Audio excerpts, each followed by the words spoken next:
And now joining us with more on the Trilateral Summit between Israel, Russia, and the United States, we have senior researcher at the INSS, Brigadier General Dr. Meir Elran, and former Deputy Head of the National Security Council, Dr. Shaul Shay. Thank you both very much for coming in today. Thanks for having us. Thank you. All right, so Dr. Shay, I'll actually start with you. Is there a chance that that this summit will come out with, a plan that is actually feasible in the Middle East, or is this going to be more talk and rhetoric? I will be surprised if the result of the meeting will be a plan. I think that it's the importance of this meeting is the meeting itself, and my expectation is that it can be maybe a starting point, but not more than it. I mean, it never happened that in one meeting such a complex case like Syria, the future of Syria, the presence of Iran in Syria will be solved in one meeting between three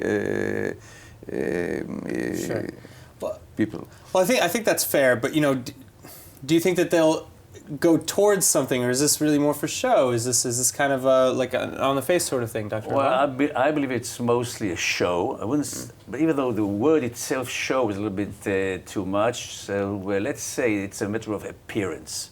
So we have to differentiate here between substance and appearance. The appearance is very significant by itself, because the fact of the matter is that the two superpowers, Russia and the United States, are willing to convene here in Jerusalem, okay, under the auspices of the Prime Minister of Israel, Benjamin Netanyahu, okay, to discuss regional issues is by itself a recognition of the role of Israel and the central role of the Prime Minister, as a matter of fact, because he can really work together quite openly and quite intimately with the two presidents of the two superpowers. So this by itself is very, very significant.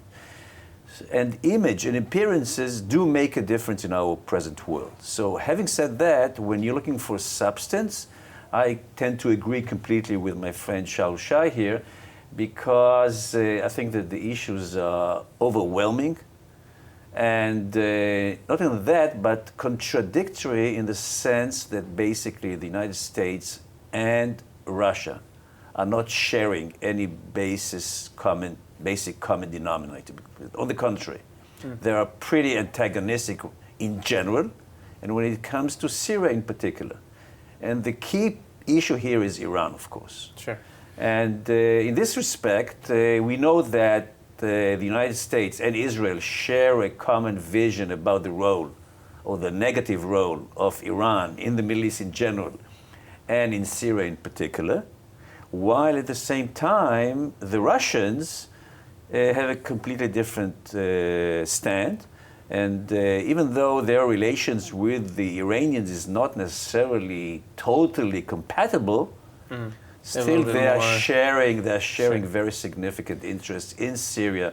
So I tend to agree with what my colleague here said. Okay, so actually, coming back to you, Dr. Shay, what other actors will be necessary in pushing forward any sort of agreement that may come out of this sort of talk? Because as was just said, you have Russia with their interests, you have Iran with their interests, Syria with their interests, Israel with their interests, and they really only tend to go as far as their interests align, and then after that they sort of back off. So is there going to need to be participation from outside? I'm afraid that we have to make the problem even more complex, because it's a part of a regional confrontation, first of all, between Iran and, let's say, the Iranian initiatives to gain dominance in the region, and the Saudi Arabian-led Sunni coalition.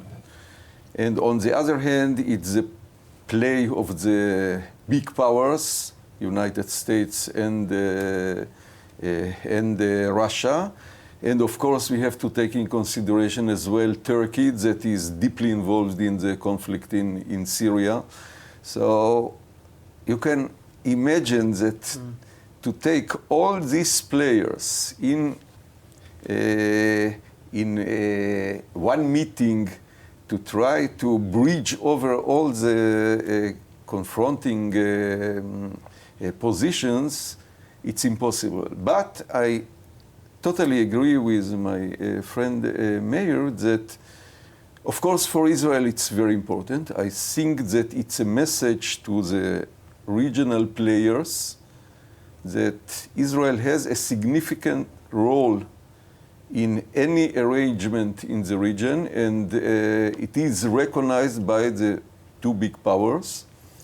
And I think that even if it will be just a first step in this direction of achieving an agreement, and I have to mention that the main Israeli interest in Syria is to guarantee that Iran will withdraw, if it's possible, sooner, but if not later. But Iran will be out of Syria because for Israel, the presence of Iran and the Iranian militias and, Sure. of course, Hezbollah is a key issue to the security of Israel. So that's actually, okay, so for my final question, Brigadier General, you know, speaking of Iranian proxies, what else is it going to take? Because Iran pulling out of Syria, even if that were to occur, is not the end-all, be-all of the conflict, and certainly not for Israel with, you know, Syrian actors and Hezbollah actors and you know, all sorts of other malign groups in the north. Absolutely. But still, even though we have plenty of different players playing one against the other, we have not started to talk about the domestic scene in Syria, which is very, very complex. But still beyond everything else, Iran is the key issue here. And unfortunately, I think that the prospect of a meaningful Iranian disappearance or withdrawal, or even cutting down the presence, is not really in the cards. The contrary might well be the case. So Iran is in Syria to stay, and it will be extremely difficult to push towards a different direction as far as Iran is concerned. And let's also remember that, at least to my understanding, even one of the three parties to participate in this particular summit, Sure. namely Russia, does not have a major interest in the withdrawal of Iran from Syria. All right, Dr. Shaul Shay, Dr. Meir Elran, thank you both very much for coming. Thank you. Thank you for having us.